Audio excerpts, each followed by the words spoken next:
Մենք ուղիղ եթերում ենք, մեզ կարող եք հետևել Հայ Լիակումբի եւ Անժելա Թովմասյան YouTube-յան էջերով։ Իմ հյուրն է ավանդույթի համաձայն Հայկ Նահապետյանը։ Բարև ձեզ, պարոն Նահապետյան, շնորհակալ եմ հրավերն ընդունելու համար։ Եվ այսպես, բավականին ուշագրավ իրադարձություններ տեղի ունեցան անցյալ շաբաթ եւ երեկ չի առաջի օրն էլ, դե առանց Կիրակին առանց անակնկալների մեզ չի թողնում Նիկոլը, ինչպես տեսնում ենք, օկուպացիան շարունակվում է։ Երևի եկեղեցու թեմային անդրադառնանք, հետո անցնենք մյուս կարևոր թեմաներ, մենք բավականին ժամանակ ունենք։ Եվ բայց եզրափակենք նաև եկեղեցու թեմայով, որտեվ մեզ դիտողների սկսենք եւ ավարտենք այդ թեմայով, այո։ Վեհապար հայրը, վեհապար տերը որոշում կայացրեց Գևորգ Սրբազանին կամ նույն ինքը Բրուտոս, ինչպես արդեն իրեն կոչում են, նրան պաշտոնանկ արեց, այլևս ինքը չի կարող թե ղեկավարել, բայց մենք տեսանք, որ սա փաստորեն շատ Նիկոլի քայլերը շատ վարակիչ նշանակություն են, այն որ ասում ենք իրենք, կարծեմ դուք եք չէ՞ միշտ ասում, պարոն Նահապետյան, եթե սխալվում եմ, խոսքս կուղեք, որ իրականում մենք չենք գիտակցում, որ մեր երկիրը օկուպացված է թշնամու կողմից եւ մենք վարվում ենք այնպես, որ ինչ է տեղի ունեցել, ինչ որ մեր հայրենակիցներն են, ընտրությունն է տեղի ունեցել կամ հեղափոխությունն է տեղի ունեցել, եկել են իշխանության, ինչ որ լավ բաներ են փորձում անել։ Չէ, եթե մենք այս ամեն ինչին նայենք այնպես, որ իրականում երկիրը թշնամու կողմից օկուպացված է, շատ ավելի պարզ կլինի եւ կարծեմ մեր գործողություններն է շատ ավելի եւ գնահատականները եւ գնահատականները եւ գործողությունները եւ մեր վարկագիծը եւ մեր քայլերը շատ ավելի մեր նկատի ունեմ հայերի, նրանք ովքեր որ ուզում են հայրենիք ունենալ եւ պայքարի են դուրս եկել։ Տեսեք, պարոն Նահապետյան, ինչ նման է իր կողմը բռնած այդ դավաճանների քայլերն ու վարկագիծը, ինչքան նման է իրար, ինչպես ինքը եկել եւ օկուպացրել է, չեն կարողանում ազատագրել, հիմա նույն բաներն են անում, ով է տեսել այսպիսի մի բան, ազատել են այդ մարդուն պաշտոնից, ինքը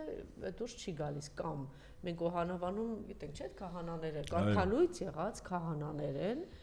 սա խուժանապետություն էլ չի, ես չգիտեմ ինչ է, դու կարգալույծ ես, ի պաշտոնեն դու չես կարող այնտեղ լինել, ավելին, սիրելի հայրենակիցներ, մենք մի քանի անգամ սրա մասին խոսել ենք, հիմա պիտի խնդրեմ, որ պարոն Նահապետյանը շատ ավելի մանրամասն խոսի, կարգալույծ եղած քահանայի հոգևորականի պատարակ կլինի, պսակադրություն կլինի, կնունքի արարողություն կլինի, այդ ամեն ինչը ընդունելի չի, մերժելի չի, այսինքն դա եղած չեղած մեկ հաշիվ է, երբ որ դու գնում եք այդպիսի մարդու մոտ, ես չգիտեմ գնում են արդյոք չեն գնում, բայց բոլոր դեպքերում արժե որ մարդկանց զգուշացնել, թե պետք են հոգևորականներ, որ բազմիցս դրա մասին խոսել են, որ իմացեք, որ դա երբ որ դու գնում եք, որ կնքում եք ձեր երեխային, դա որևէ նշանակություն չունի, այսինքն Աստծո դռները այդ իմաստով չեն բացվում, որովհետև այս մարդիկ բացի այն որ դավաճան եւ պիղծ են, այս մարդիկ ի պաշտոնը չպիտի այդպես լինեն եւ կարգալույծ եղած մարդիկ են, այն անձը ով որ իրենց օծել է, այդ մարդիկ էլ վեհապարն է զրկել է դրանից, հետեւաբար սա իգիտություն եւ այսպես օկուպացրել են հիմա այնտեղ նոր նշանակված անձ կա, բնականաբար իր տեղը գտել է արդեն մեր դաշտավանի այնտեղ եկեղեցի կա, այնտեղ տեղ են հատկացրել, ուզում եմ սկսել սրանից հարցս այսպես սկսել, պարոն Նահապետյան, արդյոք Նիկոլը այս իմաստով իր նպատակին չի հասնում, ինքը պառակտում է, հիմա տեսեք, մի քանի այնտեղ հիմա Արարատի թեմը կլինի, չգիտեմ, Արագածոտնի թե չնայած Արագածոտնի թեմը բրավո ուղղակի,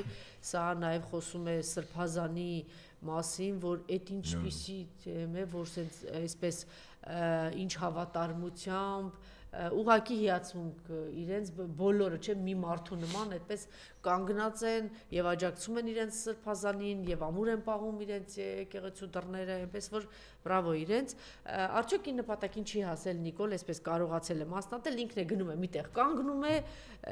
պատարակ է լինում չնայած թեպետ ինքը գնում է իրենց հետո հիմա դուք ասեք թե ինչ է տեղի ունենում խնդրեմ չէ ես կարծում եմ որ եկեղեցու հետ կապված ինչ քայլ ծրագրավորել է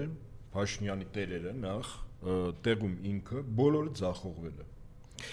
այս վերջին իրադարձության հետ կապված երբ թեմակալ առաջնորդը այդ կարգավիճակից զրկվեց մնալով իհարկե իր Սրբազանի եւ հոգեվորականի կարգավիճակին առայժմ այդքանը եւ բնականաբար այդ անձի հետ կապված որոշում կայացնողը եւ այն լրատվական կառույցը, որը իրավասու է այդ հայտարարությունը տարածել, Մայրաթուրի տեղեկատվականը տարածեց, շատ արագ արձագանքեց այդ անձյանն ուղղակի արդեն չեմ էլ ուզում տալ։ Իրեն բազում բարձունքների վրա զգող մի անձ, որը հանգամանքների բերումով Հայաստանի վարչապետի աթոռն է նստած։ Ուրեմն ասեց, չէ, ասեց, քանի որ վեհապարը իրավունք չունի իր բառերով ասեց, չեմ ուզում կրկնել վեհապարին Ավազանյանով, ընդ որում Ավազանյանով դա նախկին անունն ա եղել, անձնագրով Գարեգին Բ-ը, վեհապար հայրապետը։ Ասեց, քանի որ ինքը այդպես չի, նա իրավունք չունի նման բան տալ եւ Գևորգ Սրբազանը մնում է իր պաշտոնին։ Այսինքն այս մարդու վրա արդեն ամենայն հայոց կաթողիկոսի թոզն ա դրել։ Ես լուրջ։ Այ օրինակ այսօր առավոտյան այտենց հրատապ լուրերով լրահոսներին այո մեկ էլ կարդացի, որ ինչ որ մի սոցիալական ցանցում ԱՄՆ-ի նախագահ Դոնալդ Թրամփը ոչ ավել ոչ պակաս իրեն հռչակել է Վենեսուելայի նախագահ։ Արդեն բա Կուբային էլ է մոտ։ Հիմա չէ, դեռ հիմա արձանագրենք են ինչ որ ինքը փաստում է։ Ու ինչքան զուգահեռ է այս մարդու վրա։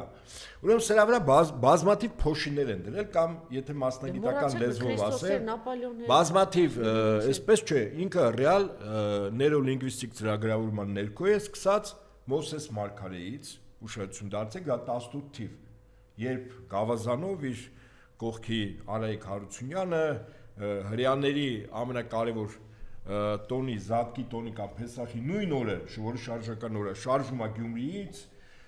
կողքինը պահում է մի Գավազան, որը Աստծո խորհրդանիշն էր, Արայիկ Հարությունյանը, հետո գալիս են Երևան, 40 օր հետո իսկ Մոսեսը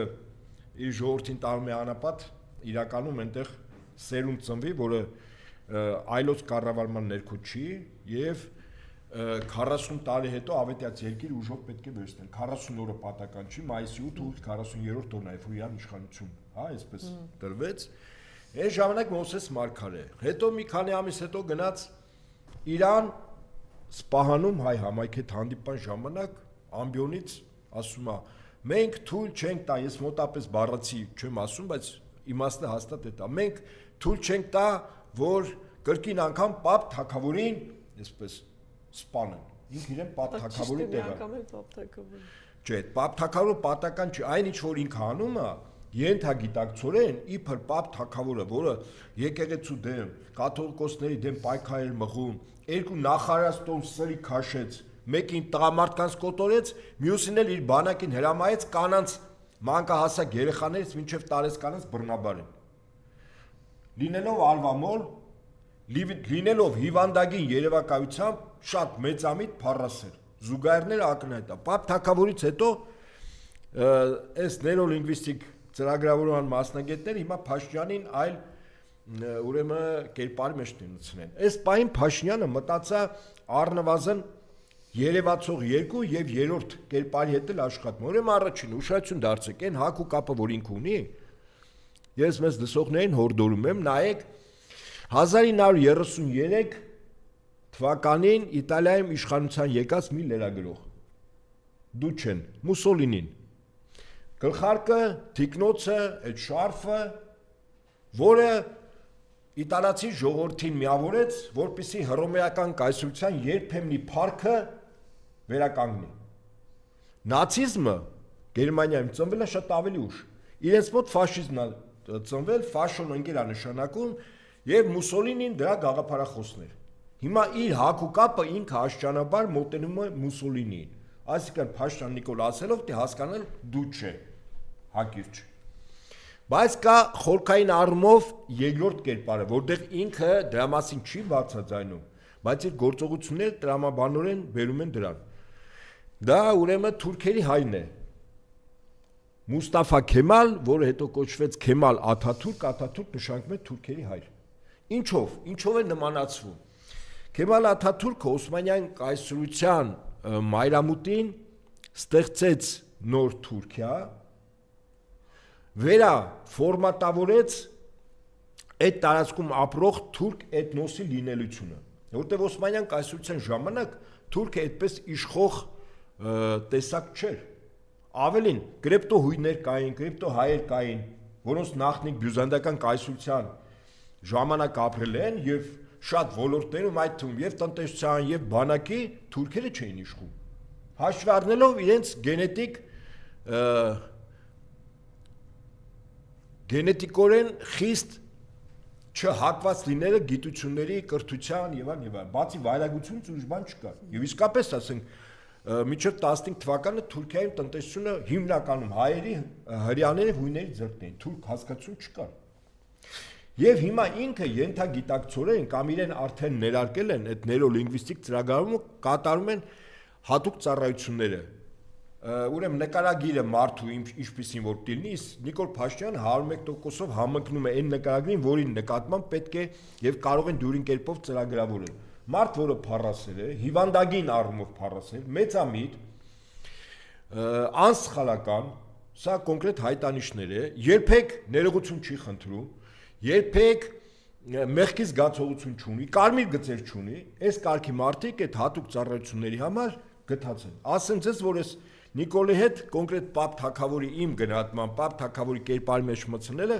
տեղական արտադրության ուրեմն աշխատանք է, ես մոտավորապես ենթադրում եմ ովքեր են աշխատել, այստեղ մասնագետներ կան Փաշինյանի հետ։ Բայց Քեմալ Աթաթուրքի հետ կապված, որ ինքը նոր ազգ է ձևավորում, նոր, ոնց որ Մուստաֆա Քեմալը ավերված, ծնկի բերված ուրեմն Օսմանյան կայսրության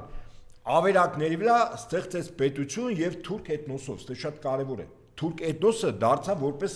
կարևորագույն պետականաստեղծած, մինչ այդ թուրք էթնոսը Օսմանյան կայսրությունում առաջնակարգ դերակատարում չուներ։ Ուրեմն Փաշինյանը փաստացի ինքը իրեն ենթագիտակցորեն կամ արդեն ծրագրավորում Մուստաֆա Քեմալի տեղ դա դրել, կամ Քեմալ Աթաթուրք։ Եթե զուգահեռենք, ասենք կլինի բանը Նիկոլ Հայրի Պապ, Հայկ Նահապետ։ Մոտապես տենց էլի։ Չէ, ինչ ասենք Հայկ Նահապետյանը ես եմ։ Հայկ Նահապետը մեր նախահայրն է։